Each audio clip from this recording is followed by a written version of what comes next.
오늘은 함께 읽은 말씀을 통해서 전통의 오류 극복하기라는 제목으로 함께 말씀을 생각해 보려고 합니다. 여러분, 신앙생활 가운데는요 늘 두 가지의 마음 자세가 있어야 됩니다. 그게 뭐냐면 수용과 변화의 모습입니다.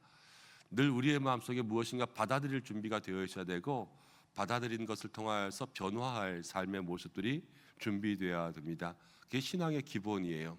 쉽게 말하면 예수님을 받아들여야 되고요, 예수님으로 인하여서 변화해야 돼요.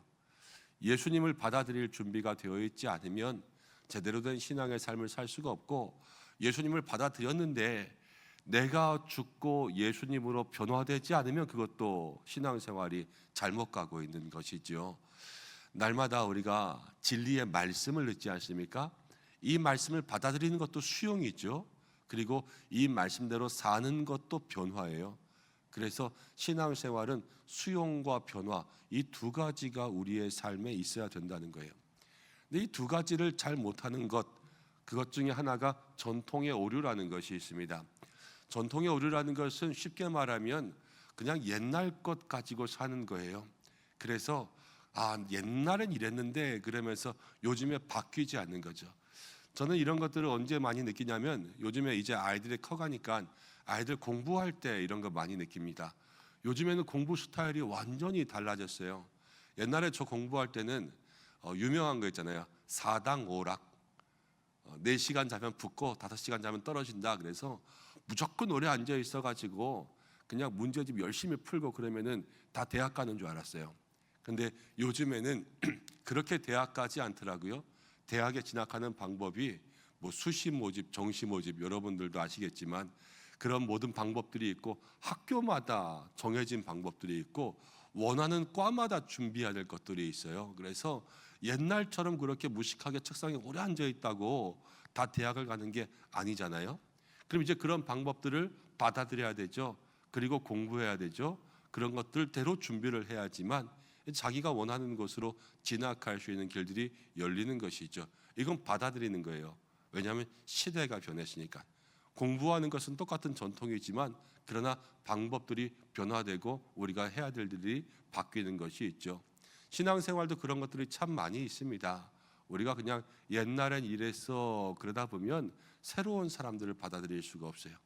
우리 교회는 원래 이랬어 그러면 이 복음의 진리는 가지고 있지만 이 시대의 변화 가운데 복음을 적용시킬 수 있는 방법들이 점점 좁아지게 돼요.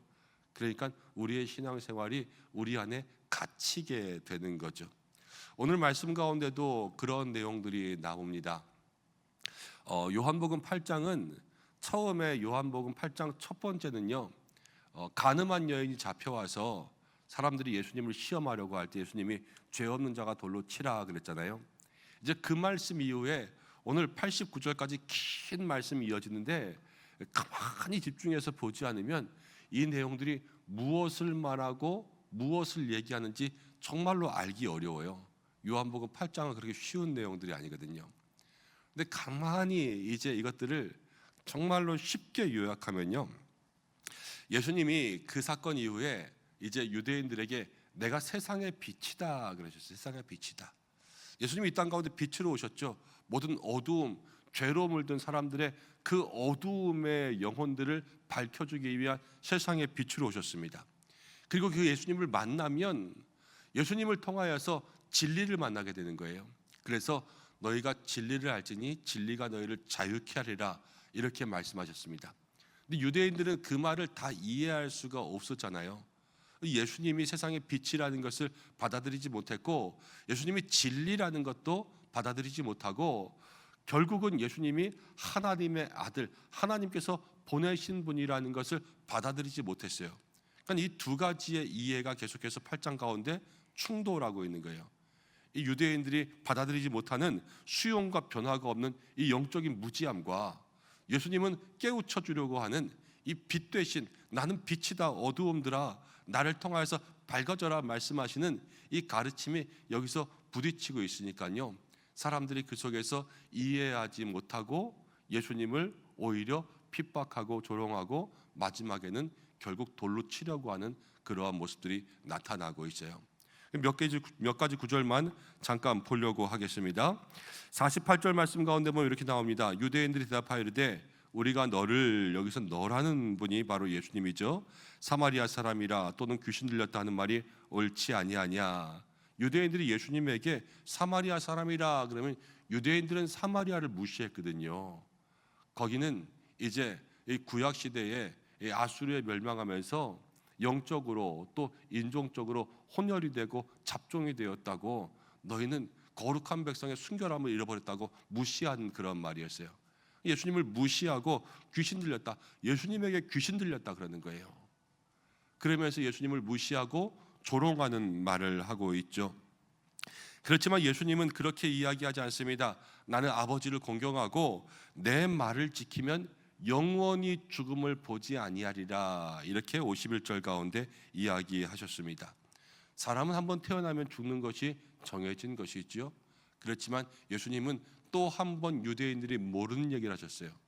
내 말을 지키면 영원히 죽음을 보지 않느니라. 이것은 영생의 삶이 오직 예수 그리스도로 인하여서 우리에게 주어진다라는 것을 예수님 말씀하시는 거죠. 그렇지만 52절 말씀 가운데 보면 유대인들은 다시 한번 이야기합니다. 지금 네가 귀신 들렸다, 예수님에게 대놓고 귀신 들렸다, 이렇게 이야기하고 있어요. 그러면서 이 53절에 너는 너를 누구라 하느냐, 예수님에게 넌 도대체 너에 대해서 누구라 그러냐, 이렇게 예수님의 정체성을 확인하고 있죠.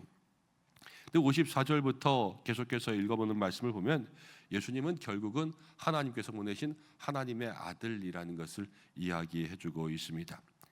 그리고 56절, 57절 가운데 보면은 56절에 너희 조상 아브라함은 나의 때 볼 것을 즐거워하다가 보고 기뻐하였느니라, 이렇게 이야기하시니까 유대인들이 57절에 내가 아직 50세도 못 되었거늘 아브라함을 보았느냐, 이렇게 이야기했죠.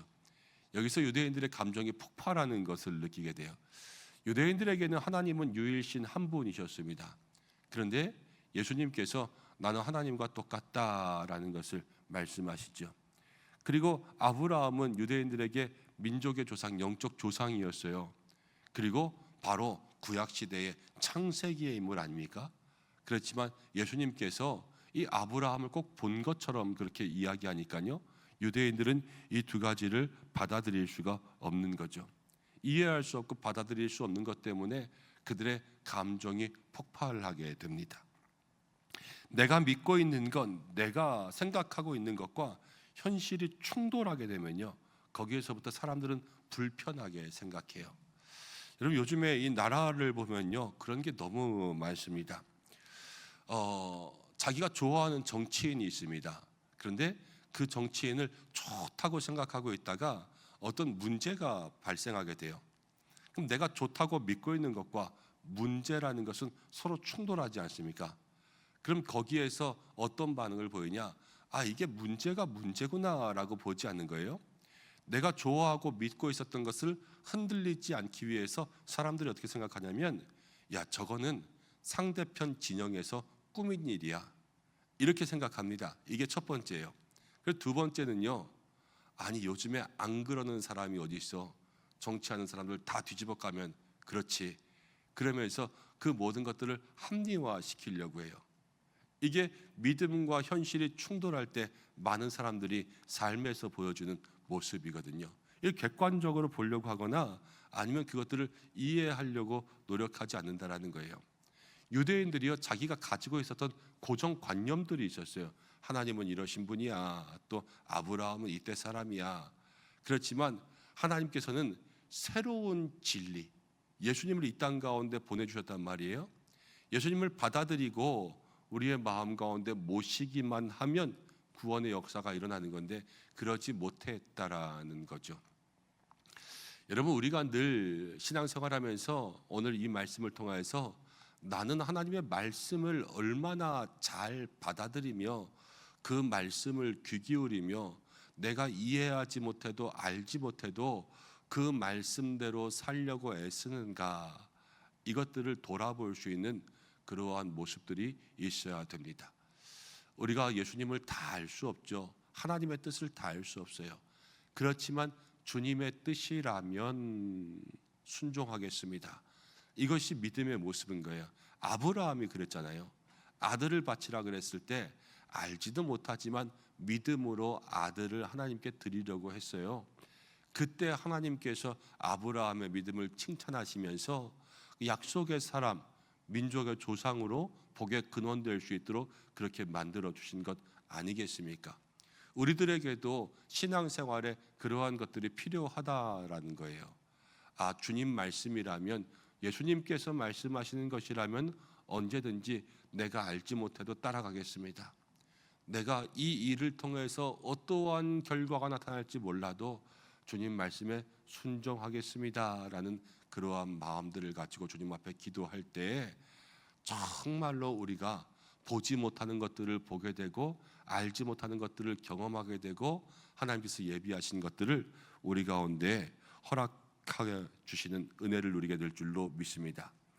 근데 이러한 마음들을 우리가 빨리 갖지 못하면 오늘 말씀 가운데 보면 유대인들이 결국은 예수님을 돌로 치려고 했어요. 그 마음 가운데 이해할 수 없고 받아들이지 않으면요, 그 마음들을 계속 고집하고 있으면 결국 극도의 폭력이 나타날 수밖에 없어요. 그것이 사람의 모습이라는 거예요. 아닐 것 같지만 요즘 세상이 다 그래요. 요즘 세상이 여러분 중도가 없어요.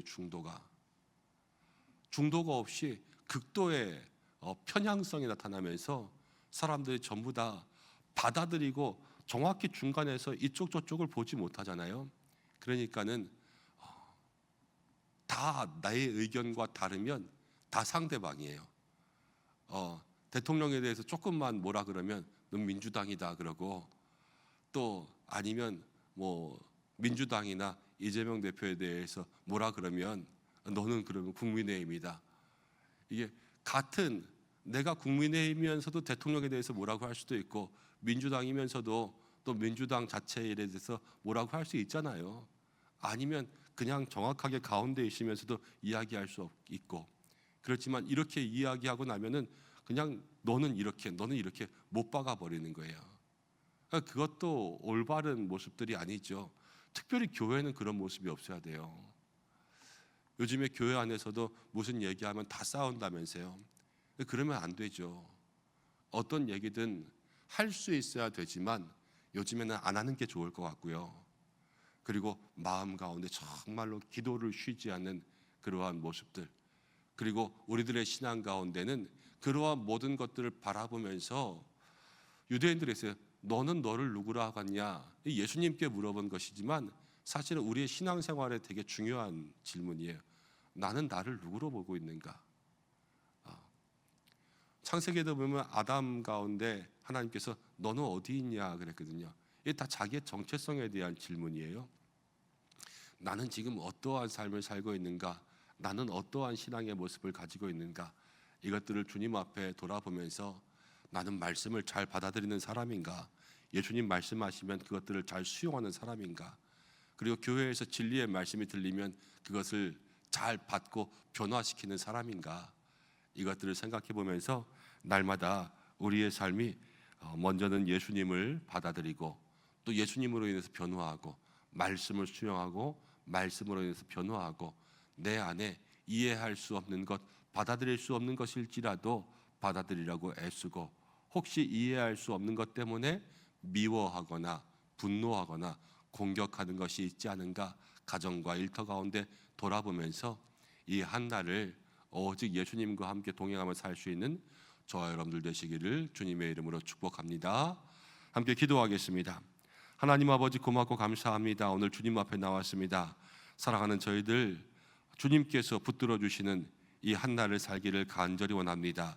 주여, 유대인들이 예수님을 이해할 수 없고 세상의 빛으로 오신 그 예수님, 어두움이 빛을 깨닫지 못함으로 하나님 그 받아들이지 못하였던 모습들을 보면서 우리들에게도 오직 예수님을 향해서 마음 문을 활짝 열게 하시고 진리이신 예수님을 받아들이며 예수님으로 인하여서 내 삶이 변화되는 은혜를 누리게 하여 주시옵소서. 이해할 수 없어도 다 깨달을 수 없어도 주님의 뜻이라면 내가 순종하겠습니다. 마음 가운데 결단하며 기도할 수 있는 신앙의 모습들이 있게 하여 주시고, 내 마음의 아집과 고집과 내 생각들을 내려놓을 수 있는 결단도 있게 하여 주시옵소서. 들을 귀를 주시고 들을 마음을 주시고, 하나님 엎드릴 수 있는 무릎을 주시고, 그리고 행동할 수 있는 손과 발을 더하여 주셔서 오늘도 주의 뜻대로 살게 하여 주옵소서. 오늘 한 날도 가정과 일터를 지켜주시고 건강을 지켜주시며, 우리의 부모님과 자녀들을 지켜주시며, 특별히 믿음의 문, 구원의 문이 열리게 하여 주시며, 연휴 동안 쉬었다가 출근합니다. 하나님 그 일터 가운데 모든 밀린 것들 잘 해결될 수 있도록 인도하여 주시고, 1월을 마무리하고 2월을 시작합니다. 하나님께서 새 희망과 새 소망을 더하여 주시기를 간절히 원하오니 인도하여 주시옵소서. 많은 사고들이 일어나고 있습니다. 하나님, 2월 12일에는 우리 인도네시아 발리 선교도 출발합니다. 하나님께서 선교팀 붙들어 주셔서 모든 마음의 걱정 근심은 다 주님께 맡기고 복음 들고 떠나는 길 주께서 함께 하실 줄 믿습니다. 지켜보호하여 주시고 성령의 기름 부으심 있게 하여 주시옵소서. 우리 교회를 지켜주시며, 특별히 금요 기도회 주일 예배를 준비할 때에 말씀의 은혜가 충만하게 넘치는 은혜가 있게 하여 주옵소서. 모든 환우분들을 주님께 맡겨드리며 예수님의 귀하신 이름으로 기도드립니다. 아멘.